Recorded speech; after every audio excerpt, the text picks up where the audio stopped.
Bismillahirrahmanirrahim. Assalamualaikum warahmatullahi wabarakatuh. Sebelumnya perkenalkan, nama saya Rini Marsita dengan NPM 101211154 dari Prodi Manajemen kelas C22 angkatan 21. Nah, video ini bertujuan untuk memenuhi tugas penilaian tengah semester dengan dosen pengampu Ibu Dini Ululiyah, SAG, MPD. Video presentasi ini membahas tentang yang berhubungan dengan Marifatullah.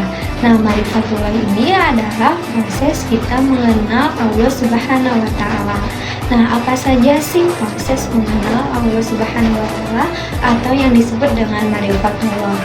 Selanjutnya ada tentang cara lebih dekat dengan Allah Subhanahu wa Ta'ala. Yang pertama ada mengenal Asmaul Husna, yaitu yang berjumlah 99. Kemudian ada mengenal sifat Allah Ta'ala yang berjumlah 20. Dan kemudian tentu saja kita harus berbuat baik kepada Allah Subhanahu wa Ta'ala maupun sesama makhluknya. Nah, kemudian ada jalan penghalang menuju Allah Subhanahu wa Ta'ala. Yang pertama ada al-kubru, al-zulmu, al-fazibu, al-fusuku, al-kufru, al-fasadu, al-ghafalah, dan al-irtiyah. Kemudian ada dalilul fitri. Dalilul fitri ini adalah konsep tentang fitrah manusia yang belum terpengaruh oleh faktor eksternal dan sifat dasar yang masih murni.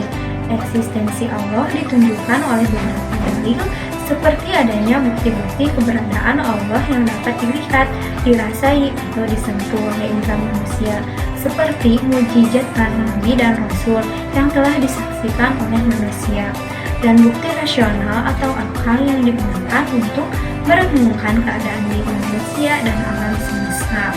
Nah, dalilul fitri ini meliputi dalilul hissi atau dalil yang dapat diindra atau dirasakan oleh manusia. Nah, kemudian ada dalilul akli atau dalil yang didasarkan oleh akal, dan kemudian ada teori sebab, dan yang terakhir ada dalilul hari, dalil yang didasarkan oleh sejarah. Nah, kemudian ada tentang tauhidullah. Tauhidullah bisa diartikan sebagai menjadikan Allah Subhanahu wa Ta'ala sebagai satu-satunya sesembahan yang benar dengan segala kekhususannya. Nah, macam-macam tauhid itu ada 3. Yang pertama ada tauhid rububiyah, yang kedua ada tauhid uluhiyah, dan yang ketiga ada tauhid asma wa sifat. Nah, selanjutnya ada penjelasan tentang macam-macam tauhid. Yang pertama ada tauhid rububiyah, yaitu meyakini bahwa Allah Subhanahu wa Ta'ala adalah satu-satunya pencipta, pemilik, dan pengendali alam raya, seperti dalam Quran surat Al-Mu'minun ayat 86 sampai 87. Nah, tauhid rububiyah ini mencakup pada kekhaliqan, yaitu keesaan Allah sebagai pencipta. Kemudian ada malikan, keesaan Allah sebagai pemilik alam semesta, dan yang terakhir adalah rizikan, keesaan Allah sebagai pemberi rezeki. Nah, seperti dalam Quran surat Al-Hajj ayat 58 yang artinya, dan sesungguhnya Allah adalah pemberi rezeki yang terbaik. Nah, kemudian ada penjelasan tentang tauhid uluhiyah. Tauhid uluhiyah ini artinya mengesahkan Allah dalam mengerjakan ibadah seperti zakat, puasa, sholat, berkurban, dan ibadah lainnya. Tauhid uluhiyah ini mencakup yang pertama ada waliyan atau yang artinya pelindung dan pemimpin. Yang kedua ada hakiman, artinya pembuat hukum. Dan yang ketiga ada amiran, yang artinya pemerintah. Dan yang terakhir ada wilayah, yang artinya yang dituju. Nah, penjelasan macam-macam tauhid tentang asma wa sifat. Asma wa sifat artinya mengesahkan pada nama-nama Allah Subhanahu wa Ta'ala dan sifatnya sebagaimana tercantum dalam Al-Quran dan sunnah-sunnah Rasul.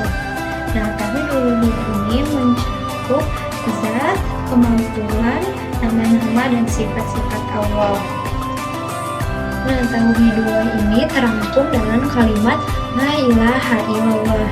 Yang pertama adalah Allah sebagai kecintaan, yang kedua adalah Allah sebagai Rab yang dimaksud, yang ketiga ada Allah sebagai Raja yang ditaati, yang keempat ada Allah Subhanahu wa Ta'ala yang abadi. Nah, kemudian kalau kita dari poin-poin di atas, maka kita akan tercapainya kehidupan yang baik. Dan poin selanjutnya ada i'tiqadul ilmi atau yang disebut dengan keyakinan ilmu.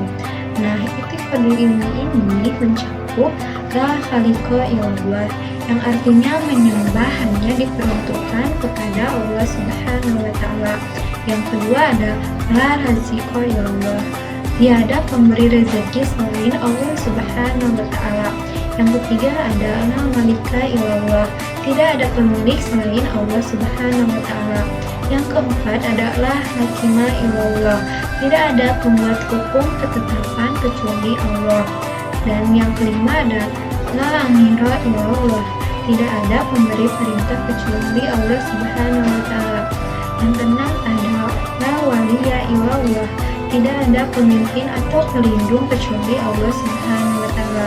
Yang ketujuh adalah mahbuba illallah, tidak ada dicintai atas segala kecuali Allah Subhanahu wa taala. Yang kedelapan adalah marhuba illallah, tidak ada yang ditakuti selain Allah Subhanahu wa taala.